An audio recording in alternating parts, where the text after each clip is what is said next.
menerima bahwa berduka tuh seumur hidup, Ji. Gitu. Ya maksudnya kan lo kan juga udah pernah mengalami. Pasti sampai saat ini ya kalau lagi kangen ya gimana? Nangis lah gitu. Nah itu yang orang suka salah. Nangis berarti lo belum ikhlas, tunggu dulu.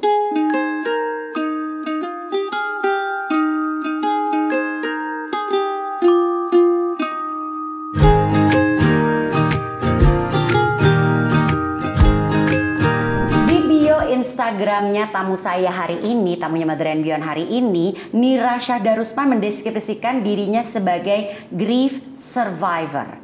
Apa sih sebenarnya grief survivor dan apa cerita di balik buku Lost and Found ini yang ada di tangan saya, dan juga kenapa sih Nira bisa bilang bahwa menyatakan bahwa dirinya grief survivor. Yuk kita ngobrol-ngobrol sama tamu saya di Momstalk kali ini, ibu dua anak perempuan, teman lama saya ada Nira Syahda Rusman. Apa kabar Nira? Hai Angie. Kita sering ketemu, tapi jujur memang ngobrolan mendalam tuh baru bisa hari ini ternyata ya. Kita jadi aku lebih paham dan lebih tahu. Nah, sehat? Alhamdulillah. Sibuk apa sekarang Nir? Sebenarnya lagi nulis buku kedua. Oke. Tapi ya itu aku kolaborasi sama beberapa teman-teman lain gitu. Jadi mungkin akan panjang insya Allah tahun depan. Dan sekarang sih aku baru punya komunitas Grief Talk kan gitu. Jadi lagi mengelola itu juga sambil konsultan juga masih. Gitu. Seru. Nah Nira ini buku pertama Nira, Lost and Found. Yes. Ya kan, ini menceritakan tentang proses di mana Nira kehilangan 4 anggota keluarga dekatnya dalam kurun waktu 7 tahun. Ya kan ya Nir ya. Ini mungkin bisa diceritain sedikit nih buat para moms. Apa ini sih sebenarnya Lost and Found dan kenapa Nira memutuskan untuk nulis buku Lost and Found ini Nir? Oke. Jadi sebenarnya aku senang nulis dari kecil, memang hobi. Jadi memang dulu tuh waktu kecil, pokoknya kalau misalnya ada misalnya lagi bete atau lagi apa, Dear Diary. Awalnya dari situ ya. Awalnya dari situ, emang Dear Diary. Terus tapi memang bukan cuma ke situ, aku senang nulis puisi, memang senang nulis gitu. Nah, apakah punya cita-cita jadi penulis buku? Enggak, sampai umur 20-an. Aku kepikiran punya cita-cita, pengen punya buku gitu. Kebetulan juga kuliah sastra. Nah, tapi memang nggak pernah kepikiran mau nulis buku apa. Terus ya udah kemudian life goes on, right? Kita kerja dan lain-lain, punya anak. Dan kemudian kehilangan satu demi satu itu yang aku alami Angie dari 2007 sampai 2014. Kehilangan adik, kemudian kehilangan ayah, kehilangan abang, dan kehilangan mamahku terakhir gitu. Nah selama 7 tahun kehilangan itu kan memang karena itu kurun waktunya lumayan panjang. Di saat itu juga aku my life goes on gitu. Jadi aku menikah, aku punya 2 anak gitu. Jadi proses berdukanya tuh nggak pernah benar-benar. Karena istilah tuh kayak banyak interupsi, banyak keselipnya sama hal-hal gitu. Hal-hal yang memang harus difokusin saat itu. Betul. Oke. Tapi kan aku mikir dulu ya udah life goes on. Iya benar. Ya memang mereka udah takdirnya seperti itu gitu. Aku pikir aku sudah memproses, tapi ternyata sekitar 10 tahun 11 tahun setelah kehilangan yang pertama, aku didiagnosa depresi minor, pergi ke psikolog. Kemudian dari situ mulai terurai. Baru sih di situ tuh ngerasa bahwa kayaknya belum diproses, I have to do something. Terus aku mulai cari informasi tentang duka dan lain-lain gitu. Waktu itu 2018. Nah waktu itu tuh kan mungkin keterbukaan kita terhadap mental health, keterbukaan kita terhadap berduka itu nggak apa-apa, itu belum seperti sekarang. Benar. Jadi aku tuh nyari resource tuh online, terus cari yang di luar lah gitu, karena yang di luar kan kayaknya lebih fleksibel dan lebih dinamis atau apa gitu. Terus buku-buku yang aku dapatkan karena aku memang senang baca adalah buku-buku memoir. Jadi berduka yang cerita tentang pengalaman mereka sendiri. Nah aku baca buku itu dan aku ngerasa terbantu banget. So that's why di situ apakah aku nulis juga ya gitu dengan bahasa Indonesia untuk pasar Indonesia karena ternyata aku cari belum ada tuh. Iya benar. Gitu. Jadi karena pada saat aku baca buku memoir itu aku nggak ngerasain digurui gitu Sinji. That's the thing why aku pengen nulis buku genrenya memoir, bukan kayak buku how to. Gini lah 5 cara dealing with grief kan kayak digurui ya. Bener, gitu. Sementara kalau grieving kan kita maunya dirangkul, kita maunya divalidasi, you're okay. Nah, si buku jenis memoir tuh ngasih itu, sehingga itu aku akhirnya berencana di 2018, tapi akhirnya baru terrealisasi 2021 pada saat pandemi. Karena punya waktu banyak di rumah kan ya. Iya benar. Jadi ada blessing in disguise juga ya dari pandemi itu ya. Banget. Gitu. Nah, ini menarik ya dalam artian gini. Aku jadi berpikir di saat Nira tadi bercerita tentang proses kehilangan 7 tahun itu, dalam 7 tahun kehilangan 4 anggota keluarga dekat, lalu istilah tuh kayak ring satunya kita kan ya. Ya. Abis itu setelah 11 tahun dari kehilangan yang pertama, ternyata baru merasakan bahwa wah ternyata aku tuh ada something wrong nih, ada yang nggak beres nih ternyata ya. Dan ternyata ini nggak beresnya aku ini tuh bagian dari proses kehilangan yang terjadi dalam beberapa tahun ini. Menariknya dalam arti gini, kita tuh bener-bener iya juga ya baru kepikiran di sini pas saat Nira ngomong. Kita tuh suka nggak bisa memproses loh dengan benar kehilangan-kehilangan yang terjadi dalam kehidupan kita. Karena kan mungkin bisa jadi moms yang menyaksikan juga sekarang mungkin sudah pernah kehilangan anggota keluarga. Bisa satu, bisa juga ada beberapa gitu kan ya. Yang akhirnya bisa menjadi kayak turning point dalam kehidupan kita yang bisa merubah kehidupan kita. Aku inget banget ada satu cerita teman aku dalam kurun waktu 100 hari kehilangan 3 anggota keluarganya. Itu juga jadi turning point dia. Akhirnya dia juga jadi lebih mendekatkan diri sama agama gitu. Jadi kan memang banyak ya ada, karena di saat proses kehilangannya istilahnya belum tuntas, udah ngerasain lagi. Gila, gitu 100 kan ya. Hari tuh gila sih. Iya itu yang terjadi. Aku jadi berpikir ini dalam arti menariknya kita jadi diingatkan sama Nira untuk bisa memproses rasa itu. Pasti kebanyakan dari kita ngerasa ini kan bagian dalam siklus hidup, ya nggak sih? Kita dilahirkan, kita besar, dan kita ada waktunya nanti kita dipanggil sama Yang Maha Kuasa. Jadi kayak ya udah gitu. Benar sih, baru disadarkan. Ini baru ngobrol, belum baca bukunya. Walaupun sebenarnya yang tricky dari itu, Angie, ketika society atau kita punya pemahaman bahwa ini seharusnya sudah terjadi, sudah alami terjadi. Kodratnya istilahnya ya, takdirnya seperti ini gitu kan. Tapi bukan berarti mudah untuk kita memproses. Gitu. Karena tetap kita harus effort untuk proses. Akhirnya kalau nggak proses, ya contohnya aku sampai pikir oke, karena kan aku juga nganggep ini memang sudah takdir. Ya udahlah, jalan hidup tuh seperti kita ini. Terima aja. Ternyata itu betul, tapi untuk menuju ke sana sebenarnya ada prosesnya. Betul. Nah, Nira memilih untuk semuanya itu dituliskan dalam bentuk buku karena memang punya hobi, ketertarikan terhadap buku dan senang nulis dari kecil. Nah, hobi menulis pun ternyata dari kecil banget berawal dari tulis diary. Aku pengen tahu, selain tadi ingin memberikan kesempatan juga untuk banyak orang lebih memahami bahwa proses kehilangan itu nggak boleh udahlah gitu lah, dikesampingkan, diignore atau di deny, tapi memang harus dirasakan gitu ya. Ini apa juga nih ingin tahu nih, aku jadi pengen tahu yang diharapkan sama Nira dalam saat meluncurkan buku Lost and Found ini. Sebenarnya sih supaya tadi yang pertama Angie sebenarnya udah mengcapture semuanya sih, karena kebanyakan dari kita menganggap bahwa ini adalah hal alami. Kematian kan alami, artinya duka yang datang karena kematian juga harusnya alami, sehingga masyarakat nganggap kita ya udah jangan berduka lama-lama, itu kan alami gitu. Nah, padahal sebenarnya memang betul dukanya alami, tapi kan kalau kita pikirin, kita tuh kehilangan orang yang deket banget loh sama kita. Caranya kita ngelewatin itu alami memang, tapi nggak mudah. Gitu. Dan buku ini tuh menemani itu sih. Buku ini tuh menemani proses itu. Kayak merangkul, nggak apa-apa kalau sedih, normal. Karena kamu kehilangan orang yang kamu sayang banget. Terus abis itu juga mengingatkan bahwa kamu nggak sendiri gitu. Ini banyak nih orang-orang lain yang juga mengalami kehilangan gitu. Jadi kalau misalnya di sini nih di buku aku suka cerita gitu, setelah berapa tahun aku kadang-kadang masih suka kangen terus nangis, and that's okay gitu. Jadi kayak memvalidasi rasa-rasa itu sih buat teman-teman bahwa ini semua normal dan akhirnya kita harus menerima bahwa berduka tuh seumur hidup gitu. Ya maksudnya kan lo kan juga udah pernah mengalami, pasti sampai saat ini ya kalau lagi kangen ya gimana, nangis lah gitu. Nah itu yang orang suka salah nangis berarti lu belum ikhlas, tunggu dulu. Iya.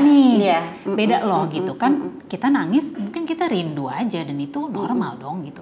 Apalagi peristiwa-peristiwa yang penting, ulang tahun kita gitu. Itu kan pasti normal dan itu yang menjadi tujuan utama buku sih gitu, bahwa nggak apa-apa merasakan itu semua karena si berduka ini perjalanan seumur hidup gitu. Ini aku pengen tahu nih Nir.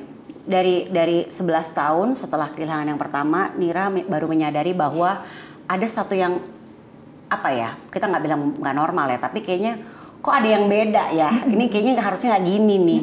Itu karena emang selama ini dalam proses dari kehilangan yang pertama sampai kehilangan yang terakhir, kehilangan mama, itu Nira tuh seringnya udah deh, gak usah dirasain.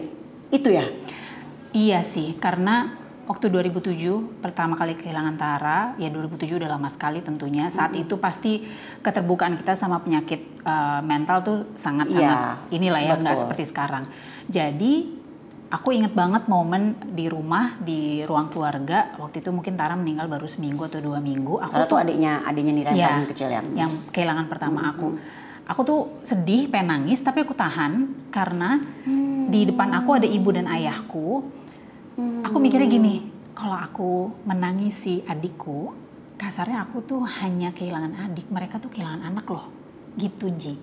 Itu yang aku jaga. And I thought I was right. Pada saat itu kan aku gak ngerti ya gitu. Jadi aku pikir daripada aku menangis di depan mereka, akhirnya mereka juga tambah sedih, terus kita nangis bareng. Udah deh, aku harus kuat. Nah, ternyata itu menjadi kebiasaan atau self defense mechanism sampai keterusan, dan itu yang bikin jadi apa ya, emosinya nggak sehat dan lain-lain, akhirnya leads to minor depression tadi gitu. Nah, sekarang aku belajar bahwa sebenarnya nggak apa-apa sih kita nangis bareng harusnya pada saat itu. Ya wajar dong. Mereka sedih of course karena kehilangan anak bungsunya. Aku juga sedih, wajar juga karena kehilangan adik gitu. And that's normal. Tapi kan ketika itu aku nggak tahu. Itu sih. Itu yang makanya akhirnya aku terbiasa menahan sedih sampai kehilangan ayah. Waktu kehilangan ayah aku lagi hamil kan. Everybody told me, jangan nangis, kasihan bayinya. Yes. Oke. Dan aku nggak nangis sama sekali, Ji. Aku benar tahan. Demi 8,5 bulan soalnya udah gede banget gitu. Jadi aku benar-benar berusaha untuk nggak menangis. Aku baru nangis kayak 6 bulan kemudian. Wow. Dan itu tapi memang selama 6 bulan aku nggak pergi ke makam. Aku hindari. Pas aku pergi ke makam dari jauh tuh. Denial gitu dong sebenarnya? Iya, banget. Denial banget gitu. Baru pas ke makamnya belum juga sampai, baru lihat dari jauh aku udah gitu. Dan itu adalah tangis pertama dan kayak 30 menit nggak berhenti gitu. Dan itu kan sebenarnya kalau kita mau lihat itu tanda ya bahwa harusnya nangis. Bener. Akhirnya itu nangis selama 6 bulan mungkin ya yang aku tahan gitu. Sebenarnya satu yang penting juga dari poin yang kita obrolin barusan nih, memvalidasi rasa tuh penting ya. Penting. Kita nggak boleh mengenyampingkan kayak yang udahlah nggak bisa dirasain, apaan sih gitu loh. Ya, kenapa? Karena biasanya ya Angie pasti tahu lah, karena kita suka bingung antara mau validasi sama bereaksi terhadap rasa, right? Gitu. Biasanya kan yang kita bilang nggak boleh terlalu lebay adalah si reaksinya gitu. Kalau marah nggak usah gitu, kalau nangis nggak usah gini, gitu. Cuman kan tetap harus kita validasi bahwa iya gue lagi sedih, gue pengen nangis, that's okay gitu. Dan lebih untuk diri sendiri sebenarnya ya. Yes. Oke. Nira juga bikin komunitas Grief Talk. Yes. Ini gimana awalnya bisa membentuk komunitas ini dan biasanya tuh apa sih yang biasa dilakukan? Iya, dilakukan bersama komunitas Grief Talk ini. Jadi si Grief Talk itu sebenarnya juga muncul bersamaan sama ide menulis di 2018. Karena pada saat itu selain aku menyadari bahwa perjalanan berduka ini seumur hidup, kayaknya butuh support system. Dan kalau misalnya aku cerita bolak-balik sama sekitar ya, suami, anak-anak, kasihan juga mereka gitu. Membebani mereka jadinya kesannya. Iya, dan sebenarnya aku mengharapkan reaksi yang mereka nggak bisa kasih karena mereka nggak pernah mengalami gitu. Nah, artinya kan aku harus cari reaksi orang-orang yang pernah mengalami. Nah, si support system ini bisa. Aku kemudian di 2018 tuh cari tuh support group untuk grieving. Ada online tapi di Amerika. Terus waktu itu Facebook gitulah. Terus aku kayak aduh nih kayaknya enggak deh. Ya udah akhirnya terkubur. Sempet mikir gini, apa bikin ya? Gitu. Tapi pada saat itu aku belum, I don't feel like I'm ready. Akhirnya udah terkubur. nggak terkubur sih, tapi aku parkir lah ide pending itu lah ya. di pending sampai kemudian 2020 panggilannya tuh datang karena banyak yang mengalami duka gitu. Jadi 2020 kan kita pandemi kan gitu, terus kayaknya kalau ngelihat innalillahi telah berpulang itu kayak di saat itu ya, di momen itu ya, di momen itu. benar. Terus kemudian kan kita juga nggak bisa keluar sehingga semuanya bisa lewat Zoom. Aku pikir wah si introvert ini bisa lewat Zoom aja. Benar. Jadi akhirnya Desember 2020 itu lahir lewat Zoom karena itu. Grief Talk ini. Ya, dan yang kita lakukan sampai sekarang adalah sebenarnya kayak support group. Kalau misalnya di film-film Hollywood tuh kayak melingkar, abis itu cerita masing-masing. Itu sebenarnya that's the concept gitu. Jadi di situ teman-teman yang datang boleh cerita apa aja tanpa dihakimi, mau marah-marah, mau kasarnya nih sumpah serapah sama Tuhan karena bete atau apa, terserah. Nggak ada yang menghakimi. Di sini adalah ruang aman untuk cerita apapun gitu. Jadi di situ aku hanya memfasilitasi, bukan juga jadi expert karena emang bukan psikolog juga. Jadi cuma merangkul teman-teman aja. Iya benar. Mereka jadi punya tempat bahwa mereka yang mereka rasakan itu nggak apa-apa dan valid, itu aja sih. Sampai sekarang masih berjalan 2 kali dalam sebulan, 1 online 1 offline. Ya. Jadi kayak kita tuh teman sepenanggungan gitu ya. Itu seperjuangan. Jadi kita tahu sama-sama pernah bener. mengalami kehilangan kan, akhirnya kita nggak ngejudge satu sama lain gitu. Bener. Itu sih. Nah tadi Nira cerita bahwa pasti saat cerita sama pasangan gitu kan ya dia nggak paham karena ya kan emang ya belum, mungkin memang saat ini belum pernah merasakan, tapi kan memang kita juga bingung ya di saat mungkin moms atau dads yang menyaksikan. Iya nih anggota keluarga aku nih atau pasangan aku nih baru saja kehilangan anggota keluarganya. Sebenarnya reaksi yang harusnya diberikan oleh anggota keluarga yang istilahnya ya yang lawannya nih gitu. Harusnya seperti apa sih Nir? Karena kan kita pasti juga ngerasa, aku memikirkan aku berada di posisi misalnya dia berusaha, I feel you, I understand. No, you don't feel me gitu kan. Terus nggak tahu rasanya gimana gitu kan. Ya emang sih lu kehilangan tapi nggak seperti gue. Pasti kan akan ada rasa seperti itu kan. Which is sebenarnya kayak tadi Nira bilang, di komunitas Nira di saat lagi berkumpul nggak apa-apa ngerasain itu gitu kan. Kita yang tahu gitu. Nah tapi sebenarnya reaksi apa sih yang harusnya diberikan dari Nira sering ketemu sama teman-teman di Grief Talk ini kan, pasti mereka ada dong yang sebenarnya sok pengennya pasangan aku seperti ini loh gitu loh. Nggak usah I feel you amat gitu karena you don't feel me gitu kan. Harusnya seperti apa sih?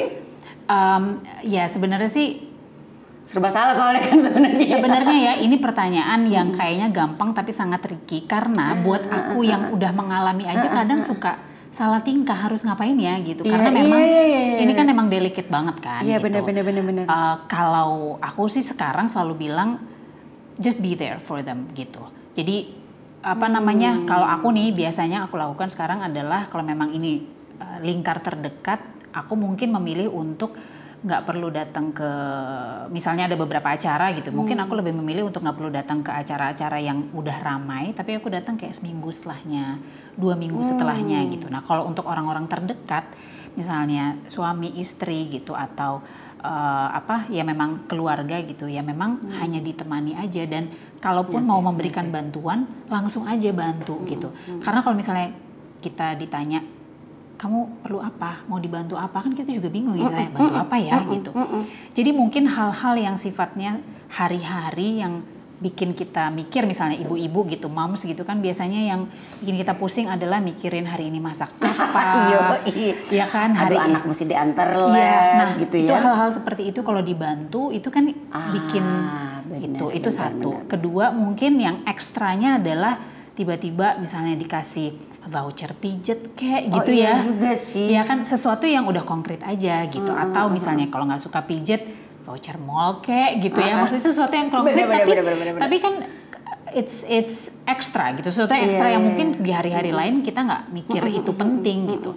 Itu sih kalau menurut aku intinya memang hal konkret yang langsung aja dikerjain gitu. Bukan balik lagi nanya kamu butuh apa, kamu mau diapain, ya bingung mau diapain benar. Nah Nir, tadi Nira bilang di awal sempat diceritain bahwa ada orang yang jangan nangis, gak boleh, kasihan loh janinnya di saat lagi hamil. Jadi sebenarnya apa sih yang tidak boleh dilakukan? Bukan cuma sama, mungkin kalau orang yang dekat banget, ring satunya kita lah ya istilahnya, nggak akan melakukan itu. Cuman apa ya yang sebenarnya yang sebaiknya itu jangan dilakukan kayak tadi? Maksudnya kan emang kenapa kalau nangis gitu kan ya? Tapi emang berpengaruh ya. Jadi kan kita jadi mikir ya, harusnya apa yang jangan sinir gitu. Pertama sebenarnya itu sih menggurui mungkin ya. Walaupun sebenarnya kan kita tahu itu intensinya baik ya gitu. Cuman memang pada saat itu Angie juga udah pernah merasakan duka. Yang kita butuhkan sebenarnya hanya dirangkul. Gitu. Jadi kalau kita itu digurui misalnya jangan menangis, ikhlas aja gitu, yang sabar gitu. Ini sih hal-hal yang justru bikin kita jadi reluctant sama itu gitu. Walaupun aku juga yakin kita udah dewasa dan kita bisa mikir bahwa ya udahlah intensinya baik. Cuman ternyata ada beberapa hal yang akhirnya berpengaruh. In my case misalnya jangan nangis, terus aku beneran nggak nangis, akhirnya ngumpul gitu. Lalu kemudian misalnya ikhlas. Akhirnya aku memaksa diriku untuk ikhlas. Ya udah ikhlas. Padahal dari pengalamanku ikhlas itu adalah sebenarnya hasil dari proses. Ada proses. Iya. Nggak bisa. Ya udah ikhlas. Gitu kan. Iya benar. Gitu. Karena sebenarnya mungkin ikhlas tuh ada dua ya. Maksudnya ikhlas tuh dalam arti ya memang ini udah kemauannya Tuhan. Oke, setuju sama Tuhan. Tapi ikhlas kita benar-benar nerima kan proses. Iya, setuju. Gitu. Jadi mungkin iya sih. Yang mungkin dihindari adalah hal-hal yang kayaknya sifatnya ngeguruin gitu. Kayak tadi sabar ya, ikhlas aja, apalagi jangan nangis. Aduh, kayaknya kalau jangan nangis kok kayaknya kurang manusiawi ya. Kita kehilangan orang yang berarti banget, kayak nggak mungkin dong kalau kita nggak nangis. Iya benar sih. Nira selain menulis buku, tadi juga dibilang ada founder dari Grief Talk juga, terus juga ada kegiatan-kegiatan aktivitas lain, ibu dari 2 orang anak dan juga punya bisnis Dress and Dip ya kan ya. Itu apa sih Dress and Dip? Dress and Dip itu sebenarnya awalnya dulu kan aku pernah punya kayak catering makan sehat. Nah itu memang agak repot gitu untuk terus di-maintain. Akhirnya yang aku maintain sekarang cuman si salad dressingnya. Gitu. Jadi aku punya beberapa salad dressing karena aku senang makan salad dan dulu mungkin belum kayak sekarang banyak salad dressing dijual dan organik dan segala macam. Itu sampai sekarang masih ada tapi ya itu by order by open PO aja. Aktif banget luar biasa ya Moms ya. Nah aku jadi pengen tahu juga satu hal nih. Nira sekarang punya 2 anak. Numa 9 tahun. Alna 14 tahun. Yes. Gimana Nira mengajarkan konsep kehilangan ini? Karena kan buat mereka itu kan kita juga susah ya menjelaskannya. Dan gimana caranya mengajarkan mereka untuk, karena kan gini kalau kita ngomongin kehilangan tuh luas ya sebenarnya ya. Kehilangan mungkin dalam arti besarnya adalah ya ada yang meninggal gitu. Tapi kayak misalnya berjauhan atau kehilangan ya kan kayak misalnya anak kecil yang sesederhana tadi satu sekolah sahabatku udah nggak lagi, aku kehilangan momen-momen bersama mereka. Kan itu kan kayak hal-hal kecil yang mungkin buat kita simple tapi buat mereka ini nggak simple. Aku big tuh deal. Iya gitu. Nah itu gimana tuh Nir mengajarkan kepada anak-anak karena kan ini proses ya dan nggak bisa yang ya udah kan masih bisa teleponan nanti sama sahabat kamu atau apa gitu, atau kamu masih atau kehilangan barang kesayangan, kehilangan binatang peliharaan. Ini kan hal-hal kecil yang juga tapi buat mereka bisa jadi besar yang tidak seperti yang kita pikirkan sebagai orang dewasa. Ini gimana nih? Nah mungkin ya karena aku pernah mengalami kehilangan. Jadinya aku membiasakan diri untuk bicara soal kehilangan kayak itu hal yang normal di keluarga. Ini agak aneh sih, bukan aneh sih, tapi mungkin tidak lazim di semua keluarga gitu. Tapi menurut aku karena memang aku mengalami ini, jadi penting buat aku mengenalkan konsep ini ke anak-anak gitu. Dan juga sebenarnya awalnya aku cerita soal kehilangan itu karena aku pengen kakek nenek dan 2 om dari aku ini mereka tetap kenal walaupun hanya dari cerita aku. Jadi awalnya mereka bertanya soal kehilangan tuh karena aku sering cerita abang tuh dulu abangku ya, karena Alna dulu masih ada dan Alna dulu panggil omnya tuh abang tuh dulu suka gini om Tara suka gini, eyang kakung begini Uwo kan manggil nenekku Uwo, manggil ibuku Uwo tuh begini. Jadi mungkin mereka nggak sempat hidup lama bersama mereka, tapi mereka dapat ceritanya dari aku. Akhirnya kemudian timbullah pertanyaan soal kehilangan tadi, gitu. Terus. Dan yang waktu itu bertanya cukup kritis adalah Numa. Waktu itu umurnya 5 tahun, sekarang udah 9 tahun. Pertanyaannya seperti ini, Mama Non, kenapa sih semua orang harus meninggal? Aduh itu kan butuh waktu ya untuk menjawab itu ya. Terus aku menghela napas, oke, dijawab gimana nih ya gitu. Bener. Tapi kan maksudnya tugas kita sebagai orang tua untuk menjawab betul, gitu. Dan aku yakin moms and dads juga setuju gitu bahwa kita harus jujur apa adanya. Kita harus bisa ngomong sama anak-anak kita dengan bahasa mereka ya. Yes. Jadi aku akhirnya bilang sama Numa, ya memang intinya kita semua memang akan meninggal. Tapi sebenarnya hanya badannya aja yang meninggal, jiwanya abadi gitu. Jadi jiwanya nanti masuk surga kalau misalnya kita baik di surga dan lain-lain gitu. Terus dia tanya, jadi nanti kita bisa ketemu lagi insya Allah kalau memang diizinkan. Cuman mungkin kehilangannya dia udah paham, tapi mungkin yang agak susah adalah duka karena kehilangan itu kan sebenarnya PR. Gitu. Karena kan itu abstrak. Iya gitu.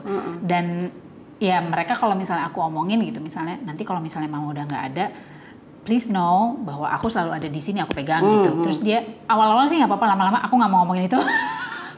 Udah mulai karena udah mulai ngerti kan gitu. Tapi aku memang berusaha untuk mengenalkan konsep itu dari awal sih gitu. Karena buat aku itu susah banget kan. Kita kan nggak diajarin gitu kan Ji. Iya. Dan dari memvalidasi rasa itu nggak apa-apa sedih gitu kan ya. Nggak apa-apa merasa kehilangan atau mungkin di saat itu nggak apa-apa marah gitu kan ya. Itu kan yang mungkin kita juga sering terjadi adalah kita nggak boleh marah. Iya betul. Kan? Jadi maksudnya kalau marah tuh kita nggak boleh marah, padahal harusnya kan ya boleh marah, tapi kalau marah jangan banting-banting misalnya, kalau marah jangan bentak-bentak gitu misalnya gitu. Oke, sebagai penutup Nir, apa yang harus dilakukan nih? Mungkin di saat ini ada moms and dads yang lagi menyaksikan, apalagi moms nih ya, mungkin dengan perannya sebagai ibu ya kan, mungkin juga dengan segala kegiatan dan aktivitasnya, tapi di saat ini mungkin atau pernah sedang mengalami momen kehilangan. Apa sih yang sebenarnya harus apa ya istilahnya itu harus kita simpan, apa yang maksudnya harus yang dibiarkanlah ini terjadi, dilewatin aja, tapi apa tuh Nir gitu? Mungkin yang pertama sih Ji, tadi kita udah sering bahas adalah kita harus memvalidasi perasaan kita gitu. Memang susah karena sekali lagi masyarakat tuh pengennya kita move on gitu. Dan di sisi lain juga sebagai ibu kan tugas kita di rumah jadi ibu, terus habis itu menjaga suami dan semuanya gitu kan kayaknya terlalu PR ya gitu. Nah sebenarnya nggak apa-apa untuk kita minta tolong gitu sama orang-orang terdekat gitu. Apa sih yang bisa mereka ambil perannya sehingga ada waktu buat kita untuk memproses gitu. Karena sebenarnya kan tujuan kita adalah akhirnya menerima kan, menerima si kehilangan ini gitu. Tapi tadi menerima sama dengan ikhlas itu ada proses. Nah yang harus dan mungkin susah dan mungkin bikin kita pedih hatinya adalah memang ngerasain rasa sakitnya itu memang harus. Dan sebenarnya to be completely honest, pada saat aku nulis buku kan aku terpaksa untuk kembali. Akhirnya ada beberapa hal yang selama ini nggak aku akui gitu. Dan itu baru mau tidak mau akhirnya makanya jadi lebih perjalanan menuju healing dan sembuhnya jadi lebih mudah karena itu butuh waktu lama banget buat aku kan. Jadi aku makanya sering bilang apapun yang rasain aja. Mungkin memang rasanya gini, takutnya kalau aku nangis nggak bisa berhenti nangis nih. Memang sih rasanya seperti itu, tapi enggak kok, akan berhenti. Dan rasanya pasti akan lebih baik. Dan ketika kita udah keluarin, akhirnya lebih jernih, kita tahu mesti ngapain. Dan kalau pelan-pelan terus kita lakukan itu, akhirnya insya Allah bisa menerima. Dan mungkin dengan perjalanan itu kita jadi kenal diri. Kalau aku kan memang outletnya adalah nulis. Kita butuh outlet nih Ji gitu. Akhirnya dalam perjalanan itu orang jadi tahu oke, outlet gue adalah misalnya dia seneng ngegambar atau art gitu. Atau outletnya misalnya adalah nari. Masak kan juga bisa sebenarnya. Exactly gitu. Dan itu adalah tools yang pasti akan kita lakukan kalau itu datang lagi. Kita pakai tools itu supaya kita jadi lebih lega itu. Satu lagi nih Nir, aku jadi penasaran. Dari tadi kan kita mengajar apa ya? Maksudnya kita diingatkan untuk bisa memproses semuanya, dirasain aja gitu. Memang butuh waktu lama. Nah, tapi kan ada tipikal orang nih buat moms yang, tapi aku tuh nggak lama loh sedihnya, salah ya. Jadi gimana tuh? Jadi yang maksudnya kan tiap orang beda-beda ya. Kalau di saat yang, kok aku semudah itu move on, berarti salah dong aku gitu. Aku berarti tidak memproses semuanya dengan baik dan benar. Apakah pasti seperti itu jadinya? Nah sebenarnya kalau misalnya kita ada sebuah ini kan teori 5 stages of grief kan. Ada tuh yang pertama denial, yang kedua adalah anger, yang ketiga bargaining, yang keempat sadness, yang kelima baru acceptance. Nah tadi pertanyaan Angie adalah kok aku nggak sedih-sedih banget dan mungkin nggak ngelewatin itu, mungkin ya udah sedih, terus habis itu accept cepet gitu. Nah mungkin aja pada saat prosesnya, jadi mungkin orang tersebut udah sakit lama misalnya, jadi prosesnya itu udah udah kecicil di situ gitu. Jadi pada saat meninggal justru kita lega kan kalau orang sakit lama gitu. Jadi pasti memang sudah semestinya sih gitu. Kalau emang rasanya cuma segitu ya berarti mungkin udah dialami sebelumnya. Atau mungkin juga secara emosi dan mental orang ini tuh cukup sehat gitu ya. Jadi memprosesnya lebih kan bisa juga gitu. Tiap orang kan beda-beda kan. Betul gitu. Jadi biasanya sih memang dua hal itu. Yang pertama si proses yang lain-lainnya tuh udah duluan karena dia sakit atau apa. Lalu yang kedua adalah secara emosi dan mental memang orang ini lebih sehat sehingga prosesnya juga lebih sehat dan lebih cepat.